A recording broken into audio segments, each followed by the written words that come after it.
Questa chiusura è stato un oltraggio alla nostra città. L'amministrazione ha voluto a tutti i costi portare avanti un provvedimento che noi della Commissione abbiamo fatto in tutti i modi, abbiamo fatto di tutto per scongiurare. Non hanno ascoltato ragioni, non sono tornati indietro sulle loro idee, non hanno preso in considerazione nessuna delle numerosissime proposte che la Sesta Commissione aveva avanzato.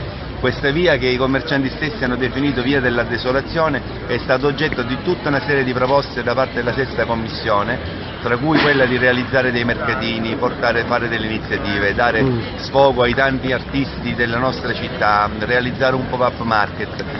Nessuna di queste iniziative è stata presa in considerazione dall'amministrazione. Abbiamo sentito l'assessore D'Agata prima delle feste natalizie e ci era stato promesso che nel più stretto giro di tempo sarebbe venuto in commissione nuovamente a dire cosa era possibile realizzare.